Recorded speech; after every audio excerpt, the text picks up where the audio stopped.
اور وہاں سے ان کی لیاقت بھی پتہ چلتی ہے کہ کس طرح دین کو مطالعہ کرتے ہیں، پڑھتے ہیں، اسٹڈی کرتے ہیں، اور ان کے ذہنوں کے سوالات. اور یہ بہترین جگہ تھی کہ آپ نے ان سوالات کو بغیر جواب کے نہیں رہنے دیا. بالکل. کیونکہ سوالات اٹھنے ذہن میں بہت اچھے ہیں، لیکن بہت دنوں تک وہ سوالات باقی نہ رہیں. کوشش کیا جائے کہ سوالات کا ڈھیر لوگوں کے ذہنوں میں نہ لگنے پائے. بالکل. تو یہ آپ کا ایک موقع پروگرام الحمدللہ وہ جو سوالات اٹھ رہے ہیں ان کے جوابات دے رہا. یہ ایک بہترین ذمہ داری ہے جو اللہ تعالیٰ نے آپ کو اور پورے اراکین کو یہ توفیق عنایت فرمائی کہ اس طرح کا پلیٹ فارم بچوں اور لوگوں کے لیے انہوں نے مہیا کیا. جی بہت شکریہ. اور آپ نے صحیح فرمایا کہ ایک ایسا موقع ملتا ہے جہاں پر آپ کے ذہن میں اٹھ رہے سوالوں کے جواب دیے جاتے ہیں. آگے آپ کی اجازت ہے سوال جواب کا سلسلہ شروع کیا جائے؟ جی بسم اللہ. ہم حاضر. آپ بھی تیار ہیں سوال پوچھنے کے لیے؟ تو جی ناظرین، اب دیکھتے ہیں کہ کس طرح کے سوالات آج کے پروگرام میں ہوتے ہیں اور کس طرح کے جواب آگا دیں گے. میں آپ تمام ناظرین سے ملاقات کروں گا ان سوال و جواب کے سلسلے کے بعد. السلام علیکم. وعلیکم السلام ورحمۃ اللہ وبرکاتہ. جی مولانا صاحب، میں آپ سے چند سوالات کرنا چاہتی ہوں. فرمائیں. جی اجازت ہے؟ بسم اللہ. بسم اللہ الرحمن الرحیم. جی مولانا صاحب، میرا آپ سے پہلا سوال یہ ہے کہ آج کل کے معاشرے کو دیکھتے ہوئے کہ آج کل کے جو معاشرے میں برائی انسان کی شخصیت میں بہت پیدا ہوتی جا رہی ہے، تو اس کی کیا وجہ ہے کہ انسان برائی کی جانب جلدی چلا جاتا ہے مگر اچھائی کی جانب وہ جانے میں اسے وقت لگ جاتا ہے، جبکہ خدا نے اسے انسان کو اشرف المخلوقات بنایا ہے؟ ایسا معاشرے میں کیوں ہو رہا ہے کہ انسان کی شخصیت برائی کو جلدی کیچ کرتی ہے مگر اچھائی کی طرف وہ رغبت نہیں ہوتی؟ ایسا کیوں ہوتا ہے؟ بسم اللہ الرحمن الرحیم. وبہ نستعین وہو خیر المعین. دیکھیے یہ کہ انسان میں برائی کہاں سے پیدا ہوتی ہے اور کیوں انسان برائیوں کی سمت جاتا ہے، یہ واقعاً ایک بہترین سوال ہے کہ انسان غور کرے کہ انسان جس کی خلقت اللہ تعالیٰ نے پاک رکھی. خود پیغمبر اکرم صلی اللہ علیہ وآلہ وسلم نے ارشاد فرمایا کہ کل مولود یولد علی الفطرہ. ہر بچہ جو اس دنیا میں آتا ہے ایک فطرت پاک پر اس دنیا میں آتا ہے، بے شک. لیکن اس کے باوجود اس کے اندر بعض اوقات برائیاں پیدا ہوتی ہیں. یہ خود سوال میں ہی ایک جواب ہے کہ وہ غلط پیدا ہو کر نہیں آتا، اس کے اندر بعد میں برائیاں آتی ہیں. تب یہ سوال کہ برائیاں اس کے وجود میں آتی کہاں سے ہیں، اگر ذرا سے غور کریں نا تو برائیوں کو جہاں سے نہیں آنا چاہیے وہیں سے آتی ہیں. جیسے ماں باپ جو اس کی تربیت کا اہم حصہ تھے، وہاں سے بسا اوقات چونکہ میراث کے طور پر وہ ادب و تربیت نہیں ہو پاتی. جس سماج اور جس ماحول میں ہم رہتے ہیں اس کا بہت اثر ہوتا ہے. جن کے ساتھ ہم اٹھتے بیٹھتے ہیں یعنی ہمارے دوست. میں اگر آپ کی خدمت میں بہت اختصار اور بہت شارٹ میں عرض کروں تو 3 مرحلے پر گفتگو کیا جائے جہاں سے برائیاں آ سکتی ہیں اور جہاں سے اچھائیاں آنی چاہیے تھی. پہلا مرحلہ مثلاً خود مولا متقیان فرماتے ہیں خیر ما ورث الآباء الابناء الادب. بہترین چیز جو ماں باپ اپنی اولاد کے لیے چھوڑ کر جا سکتے ہیں وہ ادب ہے. یعنی بہت سی میراث اس دنیا میں ہوتی ہے لیکن سب سے اچھی میراث جو ایک باپ اپنی اولاد کے لیے چھوڑ کر جاتا ہے وہ کیا ہوتا ہے؟ ادب ہوتا ہے. اب یہ ادب کی میراث اگر ایک باپ نے اپنی اولاد کے لیے چھوڑا ہے، ظاہر سی بات ہے کہ وہ اولاد میں بہترین چیزیں آئیں گی. لیکن اگر ہم نے ادب کو بدلا تو وہیں سے جہاں سے اچھائیاں آنی تھی وہیں سے برائیاں آنے لگیں. دوسری چیز جہاں سے برائیاں آتی ہیں وہ جب ہم دوست کے انتخاب میں، یعنی جب ہم دوست کو انتخاب کرتے ہیں کسے دوست بنائیں کسے دوست نہ بنائیں، وہاں پر ہم سے غلطیاں ہوتی ہیں. تو پھر یہ دوست بہت سی چیزیں اثر انداز کر دیتے ہیں ہم پر جو ہم سمجھ بھی نہیں پاتے. شروع میں ہم سوچتے ہیں کہ نہیں ہم تو اپنی جگہ پر پرفیکٹ ہیں، ہم کیوں اس کی باتوں کو مانیں گے.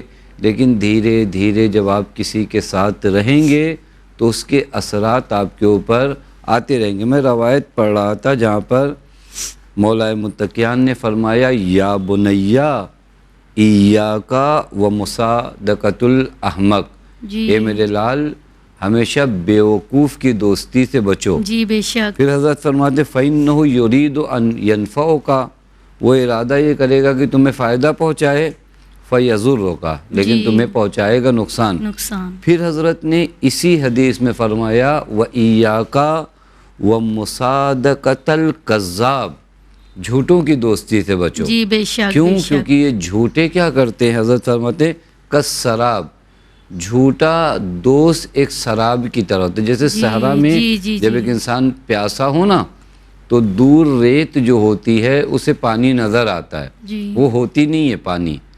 یہ جی، جھوٹا دوست اسی سراب کی طرح ہے جو تمہیں بعض وہ چیزیں جو تم سے دور ہیں جی وہ قریب دکھائے گا، بعض وہ چیزیں جو تم سے قریب ہیں انہیں دور دکھائے گا۔ دور دکھائے لہذا یہ دوست کے انتخاب میں ہمیں بہت زیادہ جی، توجہ کرنے کی جی، ضرورت ہے کہ جہاں سے برائیاں آتی ہیں، یعنی برے لوگوں کی صحبت سے دور رہنا احسن چاہیے۔ تم آسان اگر جی، کہیے جی، کہ جی۔ برے لوگوں کی صحبت سے، میں وہی روایت آپ کی خدمت میں عرض کرنا چاہ رہا تھا کہ حضرت فرماتے ہیں مجالست الاشرار تورث سوء الظن بالاخیار، جتنا تم برے لوگوں سے بیٹھنے لگو گے، ان کے ساتھ اٹھنا جی، بیٹھنا جی، رکھو گے، اچھے لوگوں کی نسبت تمہارا سوء ظن بڑھتا جائے گا۔ جی جی کیونکہ بے یہ شک، بیٹھیں گے ان کی باتیں کریں گے، ان کے بارے میں برا کہیں گے۔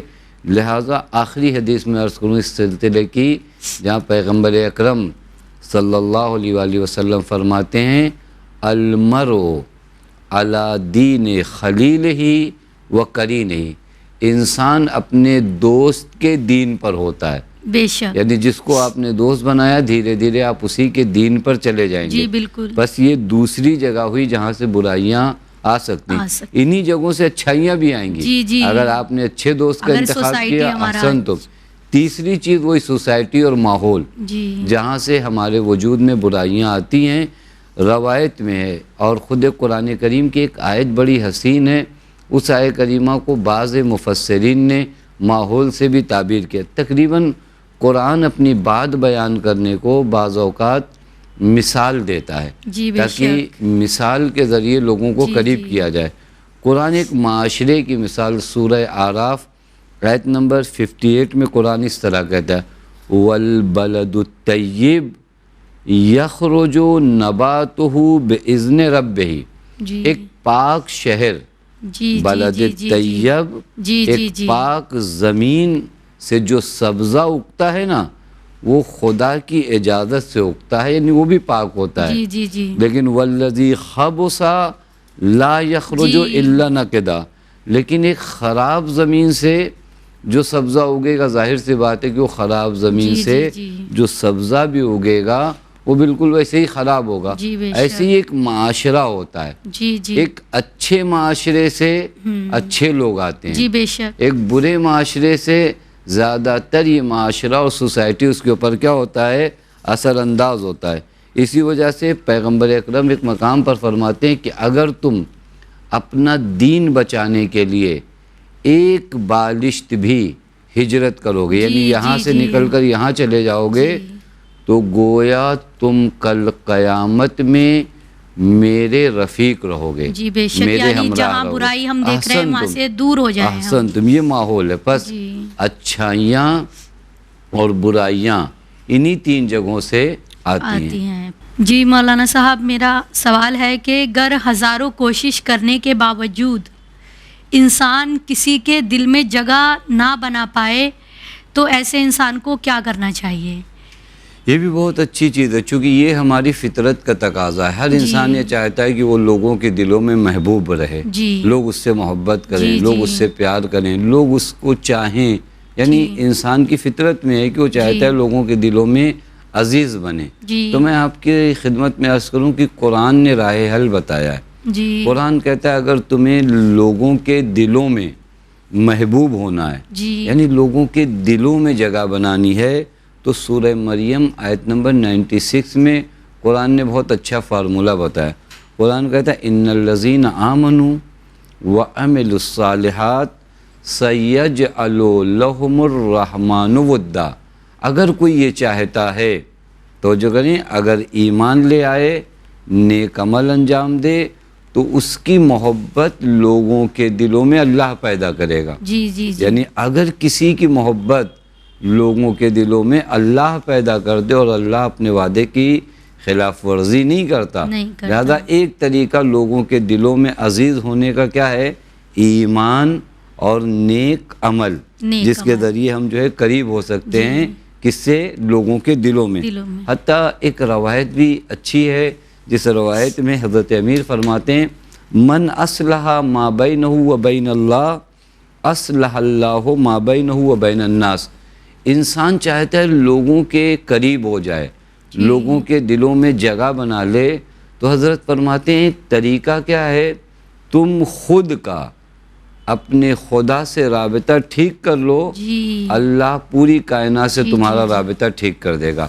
بس یہ وہ طریقے ہوتے ہیں جہاں سے انسان اپنے آپ کو کیا کر سکتا ہے؟ لوگوں کے دلوں میں جگہ بنا سکتا ہے. حتیٰ ایک روایت اور ہمارے ناظرین اور جوان بچوں کے لیے جس وقت ہم کو سن رہے ہیں، یہ میں نے عرض کیا، یہ ہر آدمی کا ایک ڈیمانڈ ہوتی ہے کہ لوگ مجھ سے محبت کریں، لوگوں کے دلوں میں محبوب ہو جاؤں.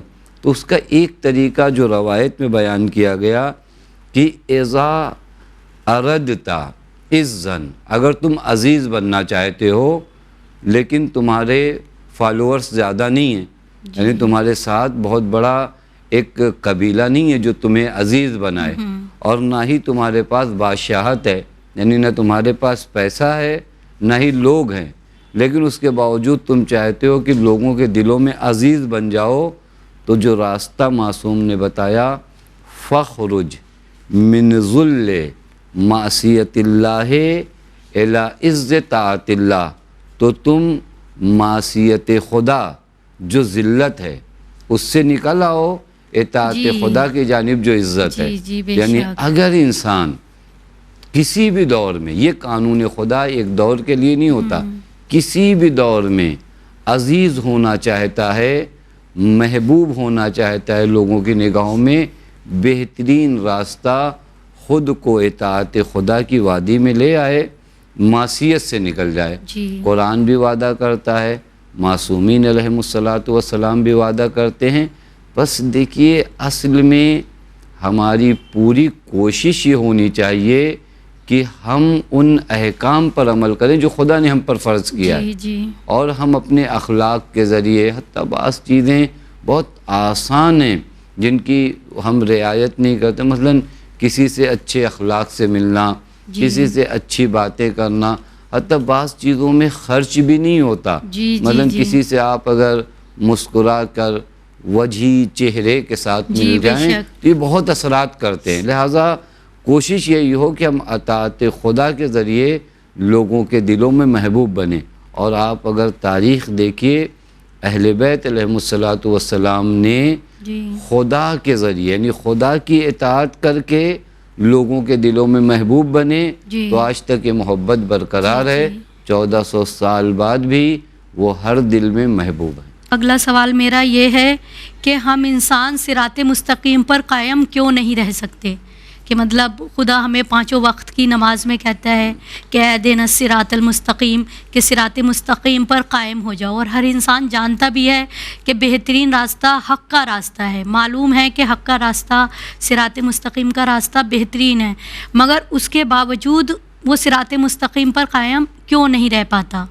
یہ بھی سوال بہت اچھا ہے کہ اگر آپ غور کریں کہ انسان کو اتنی تلقین اور اتنا بتایا جاتا ہے کہ مثلاً وہ جو آپ نے سورہ کا جز پڑھا، سورہ حمد کا، جو ہم ہر نماز میں دہراتے ہیں، اہدنا الصراط المستقیم، یہ ہمارے ہاں دعائیں وارد ہوئی ہیں کہ ثبات قدمی کے لیے دعا کرو.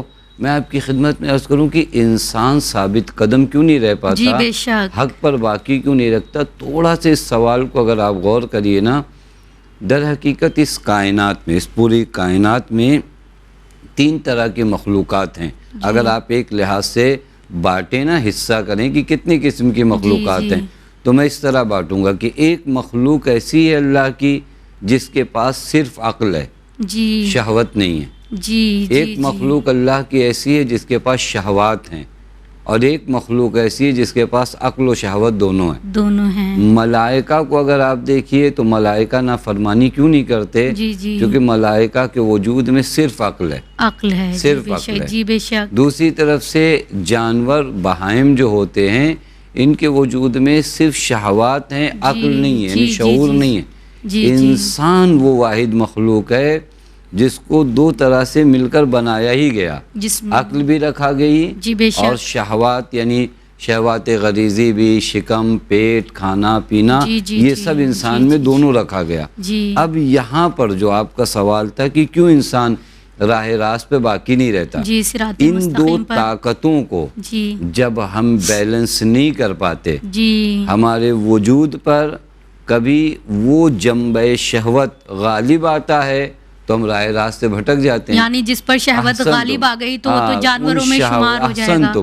یعنی ہم کہاں پر ہیں؟ اسی وجہ سے اگر آپ انسان کو دیکھیے، انسان کے بارے میں جو تعبیر ہے کہ انسان اگر ترقی کرتا ہے تو ملائکہ سے افضل ہے. جی بے شک. اور جب گرتا ہے تو جانور سے بھی بدتر ہے. کیونکہ انسان کی جو سب سے بڑا ہنر ہے نا وہ انسان کا کنٹرول کرنا. میں ایک روایت پڑھوں تاکہ اپنی باتوں کو معصوم کی زبان سے تائید لائی جائے. امام جعفر صادق علیہ السلام فرماتے ہیں ان اللہ تعالی رکب العقل فی الملائکہ، اللہ نے عقل کو کہاں رکھا؟ ملائکہ میں. بدون الشہوہ، شہوت نہیں ہے وہاں. ورکب الشہوہ فی البہائم، اور بہائم کے اندر شہوت رکھی بدون العقل. وَرَكَّبَهُمَا جَمِيعًا فِي بنی آدم، لیکن بنی آدم میں کیا رکھا؟ دونوں رکھا. فَمَنْ غَلَبَ عَقْلَهُ عَلَى شَهْوَتِهِ، جس کی عقل اس کی شہوت پہ غالب آ جائے. یعنی گویا معلوم ہے آپ کے وجود میں دو طرح کی طاقتیں ہیں. ایک عقل کی طاقتیں ہیں، ایک جہل کی. اسی کو شہوت تعبیر کیا جاتا ہے، اسی کو جہل.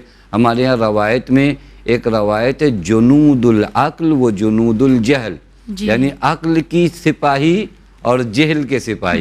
انہی دو سپاہیوں میں سے جو غالب آ جائے اس کی حکومت ہو جاتی ہے. لہٰذا یہاں حضرت فرماتے ہیں اگر عقل غالب آ گئی شہوت پر تو کان خیرا من الملائکہ، تو یہی انسان ملائکہ سے افضل ہو جاتا ہے. لیکن من غلبت شہوتہ علی عقلہ، لیکن اگر شہوت عقل پر غالب آ جائے تو کانا شر من البہائم، تو یہی انسان بہائم سے کیا ہو جاتا ہے؟ پستر ہو جاتا ہے. اور میں ایک چیز عرض کروں، خود آپ کا جو سوال تھا نا رہ نہیں پاتا، یہ ہمارے اندر ایک دل ہے جس کو عربی میں قلب کہتے ہیں. قلب کا اگر آپ معنی دیکھنا چاہیں نا تو پیغمبر فرماتے ہیں انما سمی القلب لتقلبہ، دل کو اور قلب کو قلب کہتے ہی ہیں کیونکہ بدلتا رہتا ہے. جی بے شک. دل کو دل کیوں کہتے ہیں؟ بدلتا رہتا ہے، کبھی اس طرف کبھی اس طرف. یہی ہنر ہے انسان کا. اسی وجہ سے ہمارے ہاں روایات میں بہت شدت کے ساتھ تاکید کی گئی ہے کہ تم ثبات قدم، یعنی قدم ایک جگہ ڈٹ کر رہے، اس کی دعا کرو. دل ایک جگہ پر باقی ہو. مرحوم آیت اللہ بہجت رضوان اللہ تعالی علیہ کثرت سے کہتے تھے کہ یہ دعا پڑھو، یا اللہ یا رحمان یا رحیم یا مقلب القلوب ثبت قلبی علی دینک، میرا دل میرے دین پر کیا رہے؟ تیرے دین پر ثابت قدم رہے. اس کو دعائے غریق بھی کہا گیا. معلوم ہے بعض روایات میں دعائے غریق یعنی اگر کوئی ڈوب رہا ہو تو یہ دعا پڑھے. ایک مرتبہ انسان پانی میں ڈوبتا ہے، ایک مرتبہ غلط کردار کے دلدل میں ڈوبتا ہے. تو در حقیقت یہ دعا ہمیں کیا نکالتی ہے؟ حتیٰ انبیاء نے بھی دعا کیا ہے، ربنا افرغ علینا صبرا وثبت اقدامنا. بس ہمارے جو قدم کبھی ادھر جاتے ہیں کبھی ادھر جاتے ہیں، ایک جنگ ہے جو انسان کے وجود میں چل رہی ہوتی ہے، عقل و جہل کی. ان کے دونوں سپاہی ہیں. تو روایت کافی طولانی ہے، ہم ناظرین سے عرض کریں گے کہ اگر وہ دیکھ سکتے ہو تو جنود العقل والجہل کر کے کتابیں مستقل لکھی گئی ہیں.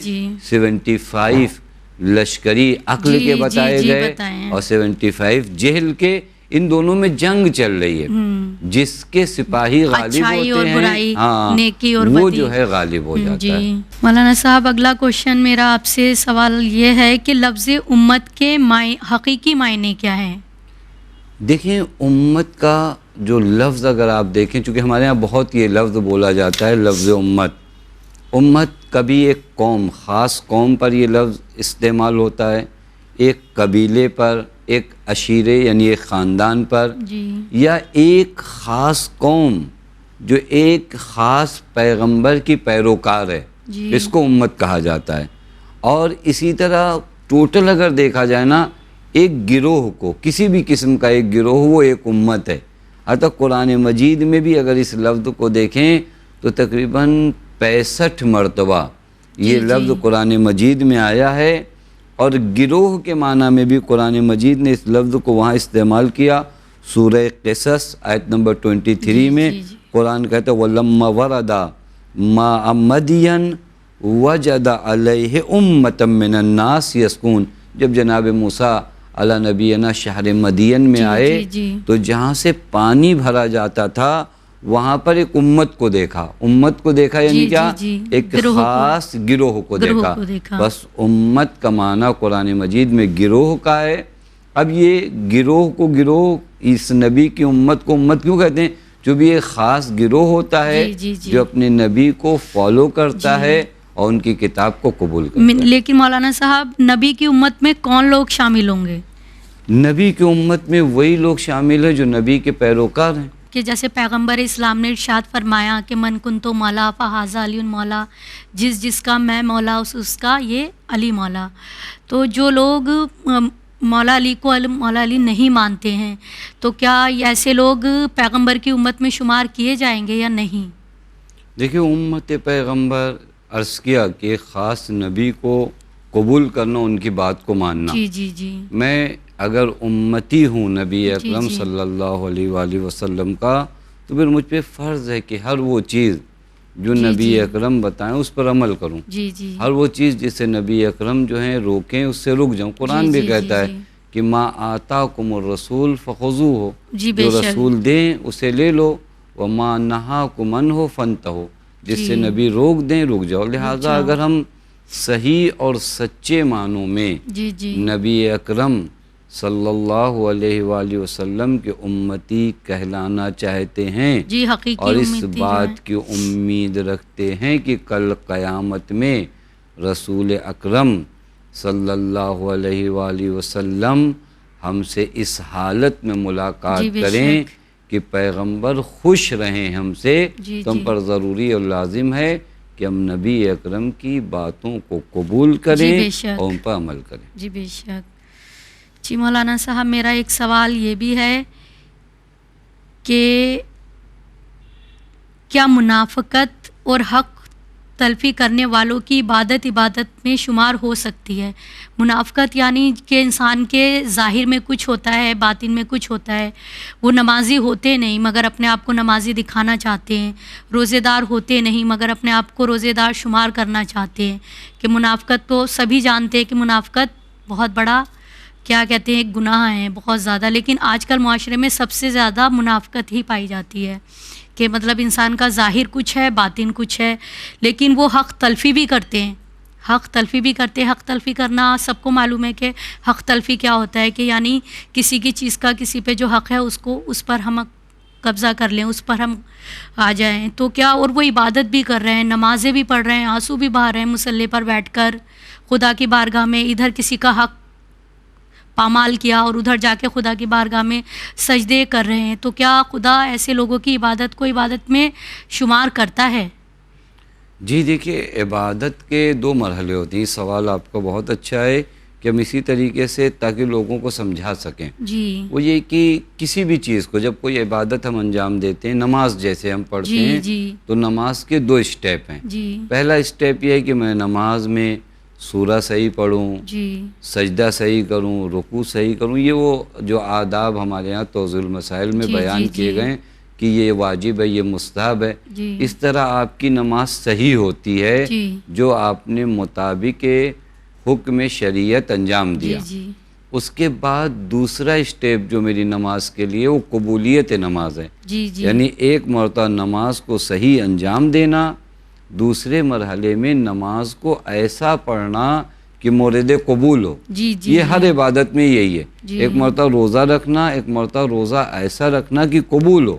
تو لہذا اگر آپ اپنے سوال کو دیکھیے تو اس کا تعلق قبولیت اعمال سے. جی مولانا صاحب، جیسے رمضان میں لوگ کیا کرتے ہیں، حق تلفی بھی کرتے ہیں لوگوں کی. حسن تم یہی قبولیت اور ہے. روزہ رکھا ہوا ہے، اس کے باوجود پتہ ہے کہ ہم دوسرے والے کا حق پامال کر رہے ہیں یا ہم کسی کے ساتھ غلط کر رہے ہیں. روزہ رکھا ہوا ہے کہ بھائی ہم بہت بڑے روزے دار ہیں، نمازی ہیں، اور بہت شان سے اپنے آپ کو نمازی دکھانا، روزے دار دکھانا. حسن تم تو کیا روزے ان کے قبول ہو جائیں گے؟ اب یہی عرض کر رہے ہیں آپ کی خدمت میں کہ ایک مرتبہ عمل انجام دینا، دوسرا اسٹیپ ہے کہ یہ عمل قبول ہوا یا قبول نہیں ہوا. تو ظاہراً یہ عمل جو انجام دیا یہ ایک مرحلہ تھا. لیکن اگر کوئی انسان منافقت کرتا ہے یعنی ریاکاری کرتا ہے، منافقت یعنی ریاکاری، دل میں کچھ اور ہے اور کیا نام ہے ظاہراً کچھ اور ہے، تو یاد رکھیے کہ واحد مذہب اسلام ہے جو فقط آپ کے اعمال سے مطلب نہیں رکھتا. یہاں پر آپ کی نیات بہت اہمیت ہے.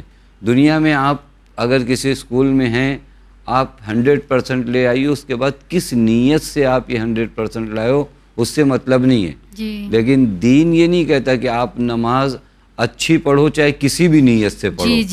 دین کہتا ہے انما الاعمال بالنیات. اعمال کی قدر و قیمت تمہاری نیت پر ہے. تم اس عمل کو کس نیت سے انجام دے رہے ہو. خدا بے شک جانتا ہے. احسن تم. اور نیت ایک ایسی چیز ہے ہم لوگوں سے تو چھپا سکتے ہیں، لیکن وہ خدا جسے ان اعمال کا اجر دینا ہے اس سے نیت کو اپنی چھپا نہیں سکتے. لہٰذا نیت بہت اہمیت کی حامل ہے میری نماز کی قبولیت کے لیے. اور یہ قبولیت نماز میں واقعاً میں ایک جگہ پر روایت دیکھ رہا تھا کہ نیت پاک کرتی کیا ہے. معصوم فرماتے ہیں قدر الرجل علی قدر ہمتہ وعملہ علی قدر نیتہ. ایک انسان کو دیکھنا ہے کہ وہ کتنا طاقتور ہے، کتنی ارزش اور ویلو ہے اس انسان کی، تو دیکھو کہ اس کا حوصلہ کتنا بڑا ہے. انسان کی قدر و منزلت اس کے حوصلے سے پہچانو اور انسان کے عمل کی حیثیت اس کی نیت سے پہچانو. یعنی انسان کے عمل کی حیثیت طولانی سجدوں سے نہیں ہوگی. انسان کے عمل کی حیثیت کے لیے انسان کی نیت بتائے گی کہ اس کا عمل کیا ہے. پھر اس کے بعد اگر آپ آئیے سوال کے دوسرے رخ پر کہ حق تلفی کرنے کے بعد آیا ہمارے اعمال قبول ہوتے ہیں نہیں ہوتے ہیں.